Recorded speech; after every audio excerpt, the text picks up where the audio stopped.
What is up, everybody? Today we are actually going to be doing another story time. So sit back, get whatever you got to roll, or pack your bowl, however you finna get lit. Let's get lit. And today I'm going to tell you guys about, I guess a cool title would be My Haunted Childhood. Now, there's a lot to kind of put in here.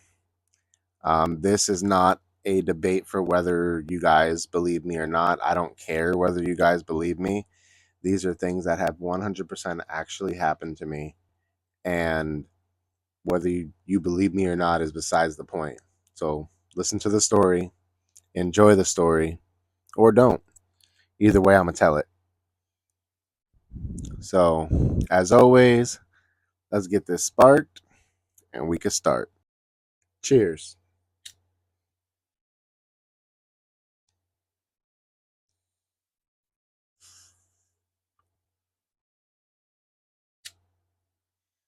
Oh, yeah, I love a good wax blunt.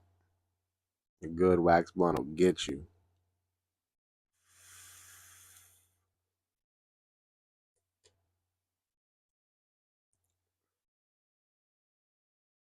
Okay, so story time.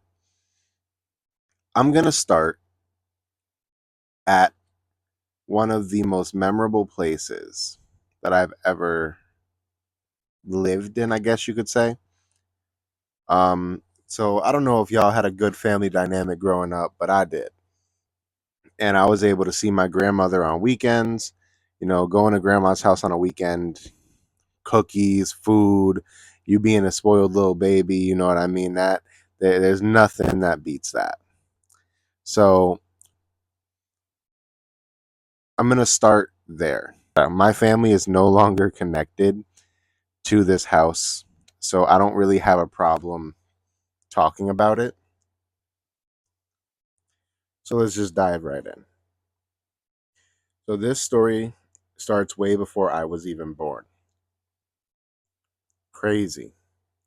So my grandmother and my grandfather are moving and looking for a house that can actually support a family. So what ends up happening is they find this wonderful, beautiful house, 577 Park Ave, Patterson, New Jersey. Um, Apparently, my mother was here for this. Apparently, she went with my great grandmother, actually. My grandmother loved the house. It had a front yard, a backyard, trees, greenhouse, everything a woman of the late 90s, early 2000s, in her later years could ever want to focus on, a beautiful house next to a park, all the space in the world to garden, a lot of space to have her kids, her grandkids, her great grandkids, everyone can come over for holidays. She found the perfect house. Well, kinda. While walking through the house, and my mother actually vouched for this, they walked towards the kitchen area, and plates that were once sitting in a drying rack began in a perfect little arc, just falling as if they were being picked up and dropped, picked up and dropped, picked up and dropped. Nothing else happened for a while. Nothing else happened.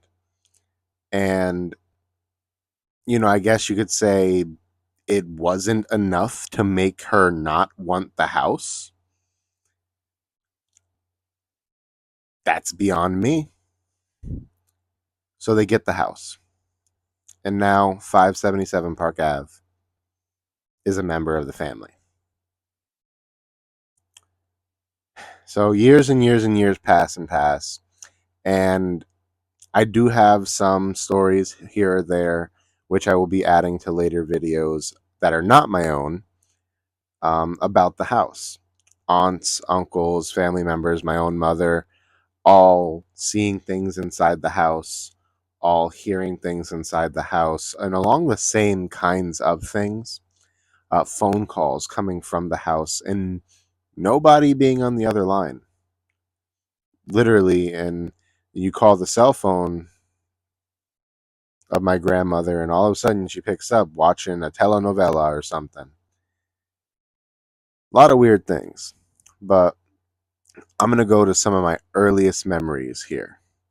So imagine you're at your grandma's house. Got I don't know, for me, it was a nice plate of cookies, a little milk, a sandwich. She used to do it up for me. So she would go and then watch her little, like I said, her telenovelas or whatever Spanish shows that she was watching at the time. And she would just sit there and watch her shows in the kitchen. And then I would be in the living room doing my thing in there. So imagine you're surprised when you just see like a face. Never like in front of your eyes, but offset, always in the corner of your eye, to the point where you stop focusing on your main and start focusing on your peripheral. And you can definitely make sure that no, this is a straight line of a doorway and something is right here. Something is sitting here watching me watch TV. But every time you turn, it's gone. But you have that feeling, you have that distinct feeling of being watched. But you let it go because you don't end up actually seeing anything. I'm sitting there late at night, you hear windows rattling like something's trying to open them. You run over there with a flashlight, you're looking out the window, nothing. So I start to get scared and I start to, I guess you could say, freak out a little bit. But little me did not freak out and be scared for nothing. He would freak out and be scared and then say, "You know what? I'm going to do something about this." Because I wasn't raised to be scared of these types of things. My grandmother, if I told her I saw a ghost, a demon, something like that, she took that very seriously. And she would grab um she would grab a book, her Bible. She would grab her Bible and her knife, and we'd walk around the entire house of wherever we heard something, obviously to always find nothing.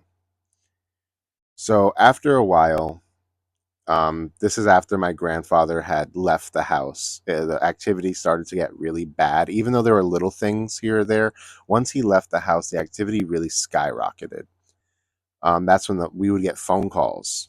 I would be home and get a phone call from my grandmother's house, and ring, ring, ring, ring. You pick up, "Hey, mama, what's up?"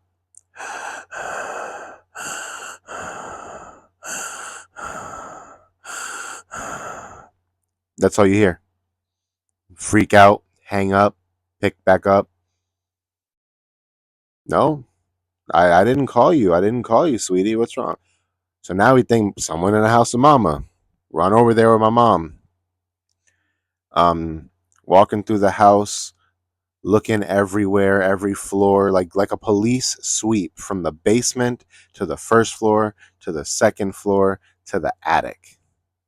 Full sweep, and it got really scary. So my grandmother ended up screwing, like drilling every single window shut on the first floor. What happened? Well, windows on the second floor started to be jimmied and looked like they were messed with and opened. So she screws down all the second ones. The calls continue. Things are weird for a while. No one knows what's going on. My mom comes in after one of those times, and as me and my mom are walking out of the house, it's one of those stairwells where it walks up and then wraps around at the top to go into all the different rooms.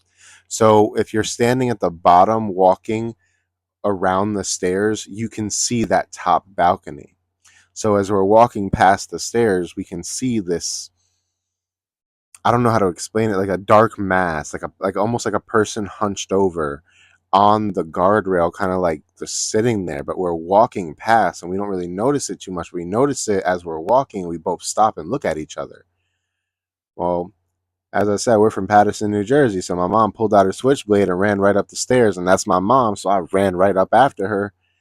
We found nothing. We heard nothing. Looked under every bed, in every closet, in everything. There was nothing. And it kind of progresses from there. So I can remember a distinct a night that still sends chills down my spine. I really remember it was a Saturday night. I was watching Toonami. I was like 100% sure I'm watching Toonami or something. Sitting in the living room, and above the living room, it says, what's it called? Above the living room, there is just my grandfather's old room that's not really being used for anything, but it's like a huge master bedroom. And it's locked off because the doors will always be open in the morning if you don't lock every door, the two doors leading into that room. And I remember sitting there and I just hear boom, boom, boom, boom, boom, boom from one side of the room all the way across the room, as if someone upstairs was walking with metal cleats, just stepping as hard as they could angrily from one side to the other, making sure everyone could hear their anger, as if it was like that kind of situation. I had like chills. I felt like physically cold, like all the blood just left from my body, and I was just like frozen because I had to run past the stairs out of the living room. I had to run past the stairs to get to my grandmother. So I'm sitting there, I'm like trying to build up the courage. I said, I'm not going to look. I'm not going to look at all. I'm going to look down. I'm going to watch my feet and I'm going to run right there so nothing has a chance to scare me or stop me. And I remember just taking a breath, breathing, looking down, and just running. And I told my grandmother what I heard. She said, okay, no, I believe you. I'm here day in and day out by myself. I know you heard something. Let's go check it out. I'm like expecting her to call the cops and no, let's go check it out. So she grabs the biggest knife in the kitchen and her Bible, of course, without a hat, like a gold rimmed Spanish Bible with things in there highlighted and circled so she can sit here and know exactly what to use at what point. And I'm just walking behind her with a knife, ready for anything to jump out at us. She unlocks the door to the room. First thing I do is check under the bed because it was a big bed. And if anyone was hiding under there, I wanted to know now. No one under the bed. Check the first closet.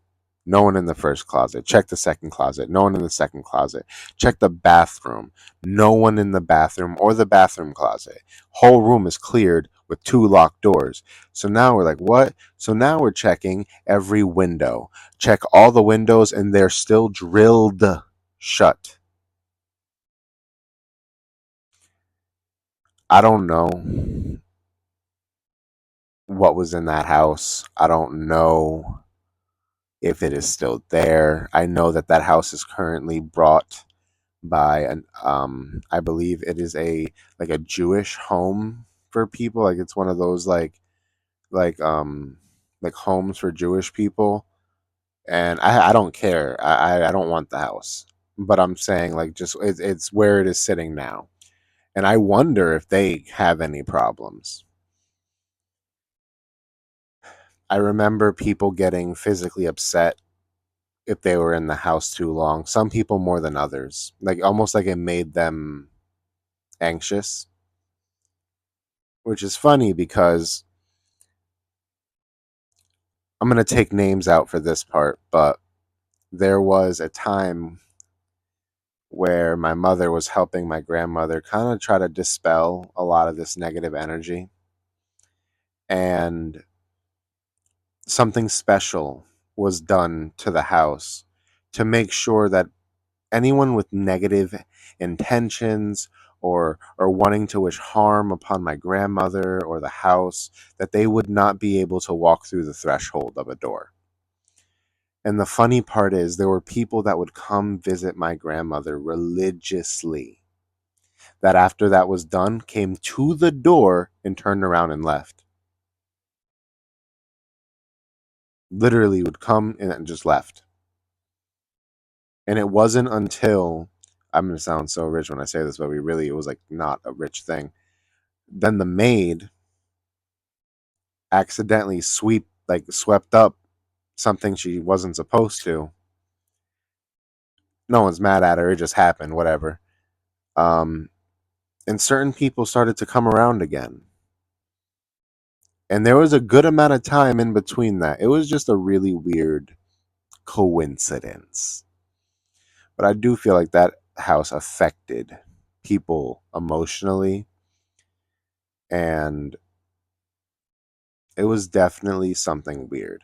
I have so much more to say about this, but I don't want to make this a 6-hour video. So this is part one. I am going to make more parts in the future. We are going to talk about, this house that I really did grow up in, and you can look it up, you can research it. Tell me why it's haunted. Go in the comments and give me history facts about it. I would love to know. But I'm going to continue talking about this. I'm going to continue telling you guys things that I have personally seen and things that my family has actually also seen here. Um, I really hope this was interesting. I hope you guys stay tuned. I know it's a little different, but going into October, going into the spooky season, we're going to skip right over September. But going into the spooky season, I wanted to kick this off right. I wanted to do this last year, and I kind of missed my opportunity, and I wanted to wait for the right time. So I'm going to do it this year. Please stay tuned.